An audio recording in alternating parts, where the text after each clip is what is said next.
From r/writing, what's your biggest writing sin? Aside from scrolling the internet instead of writing like you are right now. I'm a long sentence abuser. And an oversharer. And my characters speak like me in different wigs. Crap, if writing had its own 7 deadly sins, I'd probably check all the boxes now that I think of it. Credit to Reddit user Stardust Sailor for starting this thread. And let's go read some answers.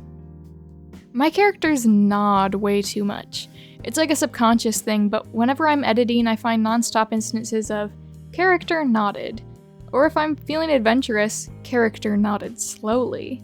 It's definitely a writing crutch, and it annoys me whenever I see it crop up. Writing for future generations.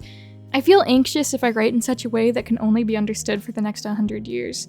My ideal prose somehow remains artful, understandable, and relevant for millennia without translation. This is why I cringe when I reference proper nouns like song names or actors. So many good writers do it sometimes because, it's normal, but I hate it. I'll just describe the song they're listening to or something before I say that it's a Van Halen song. I struggle with making older characters not use certain new lingo. I can catch myself most times, but the fact I'd write some Gen Z lingo down first before realizing it is the bad thing. Purple prose, definitely. The poet in me just loves all the pretty words and the fun combinations you can put them in.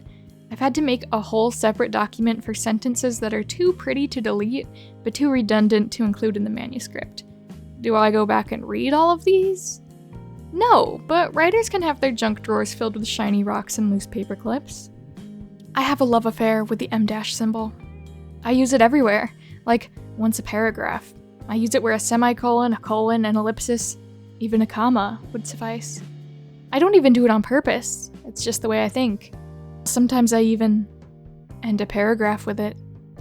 I tend to fire commas at my sentence out of a shotgun.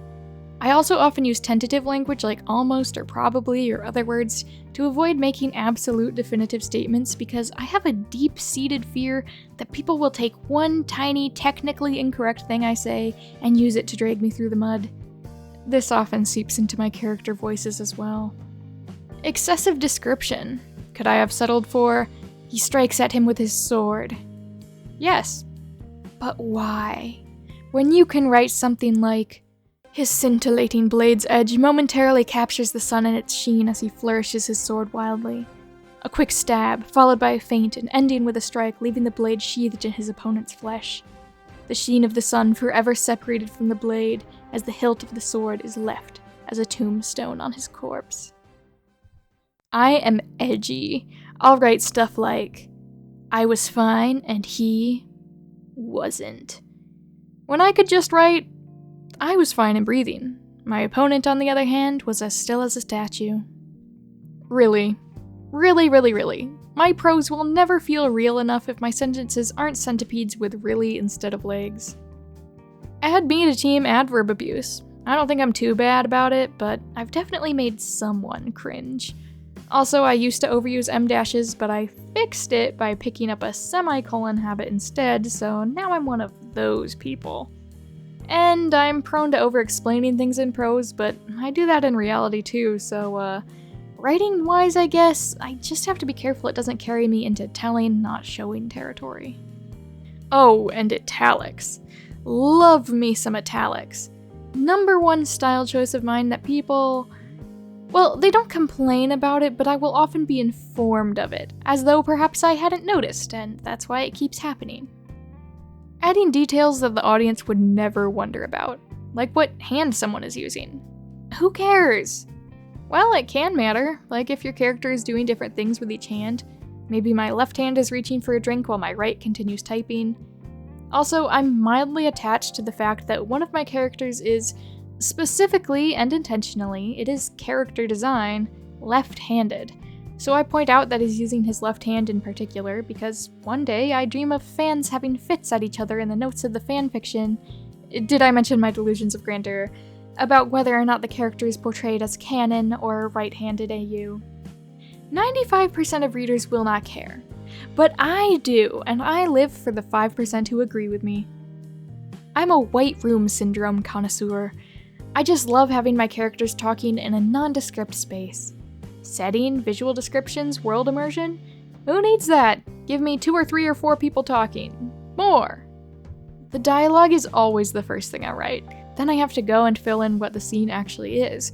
Sometimes it's annoying. I mean, I can write pages and pages of dialogue, but trying to describe how a character walked across the room is a challenge. I describe the setting too much. I end up making my characters interact with the environment around them a lot and describe it for paragraphs on end. When I read books as a child, the part that gripped me was immersion. I wanted to become lost in the book, thinking about the sights, the groups, the histories, the food, the buildings, all of that. Closing my eyes and feeling like I was there was the point. So when I grew up and found that most people were more invested in the emotional arcs of the characters, I realized I had a lot of stuff to, if not unlearn, reconsider. So one of my biggest sins is overindulgence in aesthetic material and an approach to emotional matters that can often come across as artificial. Alien in disguise syndrome. Bloated introspection, among other things, but none to introspection's extent. Though not directly self-talk or pep talks, I've spent a massive amount of words just trying to convey how a person feels about a situation. Of course, there's a time and a place, and a broken clock is right twice a day, but the worst part is knowing that a moment should be fast-paced, but I still spend a paragraph highlighting emotion instead of just making the reader feel the emotion through the action. Borderline stealing ideas, plot lines, and dialogues from movies and games and other novels because I'm too dumb to actually come up with something original. Once I've stolen them, I'll morph them into a slightly different shape in order to suit my story, and then call it original. I know there's nothing forbidding me from doing so, nor is anyone actually bothered by this since nothing is truly original, but hell, do I feel somewhat bad when I do it. Too much dialogue. I love writing scenes that are just characters having a conversation and interacting. It's not just dialogue, there's adjectives and stuff in there, but nothing else happens but the conversation. I wrote a little fanfic of all the characters from A Work in Progress just hanging out by a campfire, getting drunk. It was so much fun. I don't care much about capital P plot. If I want to know the plot when reading, I would read a synopsis. For writing, I tend to focus mainly on character moments and interactions, regardless of whether or not it moves the plot. I put more care and effort into a conversation between characters and their interactions than how plot points are connected. My book currently has 150,000 words of primarily character moments and very little plot stuff, especially in the second and third acts. I estimate there's about 100,000 words of plot missing, but I don't care enough to write it. And then, so many of my sentences said a character did something, and then they did something else. Some I've kept, because sometimes that really is the best way to explain what happened, but most I changed. Suddenly. Everything is always happening suddenly, and I always feel like I have to mention it. When I'm writing action scenes, I could put that word in almost every sentence if I'm not careful enough. Of course, now that I've realized that, I try to use some variations like abruptly, at once, or instantly, but I'm not sure if it really solves the problem. Starting new projects instead of finishing things. I reread what I wrote 400 times a day to find tiny mistakes, which would be fine if I was finished with my rough draft, but I'm not. Some say not finishing projects, but my case is not even starting them. I don't outline. At all. Whatever happens, happens. This is the way. Conjunctions. I use them whenever and wherever I can. Start of a paragraph, and before every sentence, and after every sentence. And not just once, but twice, thrice, and sometimes more. However, I actually got annoyed with myself when I was going through a recent rough draft, and every single word check was stopping on yet another and, but, or, and my kryptonite, however. It pained me to admit such an amateur's mistake. I've been writing for more than a decade. But you live and you learn. Using as too much. Leo kept his eyes on the paper as the next question came to his head. His eyes stared intensely at Leo as if he were trying. Leo sighed as he walked towards his mother. Eventually I realize how much I'm using it, and I just close the screen in defeat for a break. Sometimes I'm redundant sometimes. My character already thought about his arms once in this sentence, so I can't use the word arms again. I'm working hard to get over this, and I'm actually seeing some improvements. This is me with eyes. Oh god, she already stared at him. Now how will I describe this interaction? What shot glances and eye rolls have I forsaken? Mentioning people's eyes. Blah blah blah, he said, his green eyes sparkling. His eyes meet mine. Her eyes blaze. My secondary antagonist has strikingly pale blue eyes. They turn his otherwise handsome face into something quite predatory and cruel. But I think I mention them every time he appears. In fact, I've just checked my rough draft and I've used the word eyes 64 times in 24,000 words. That's a job for future editing me then. I learned to do short paragraphs, not uncommonly as short as a single sentence while writing news. I haven't dropped the habit even though it doesn't serve fiction as well. Before mid-2022, me and extremely large paragraphs had a toxic relationship.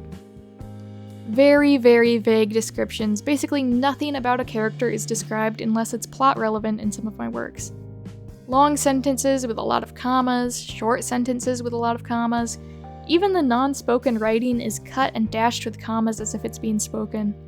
A complete refusal to use any actual names for fantasy creatures that appear in culture, given that I'm writing fantasy, even if it would make it easier for an audience unfamiliar with my work to know what the nebulously described thing is.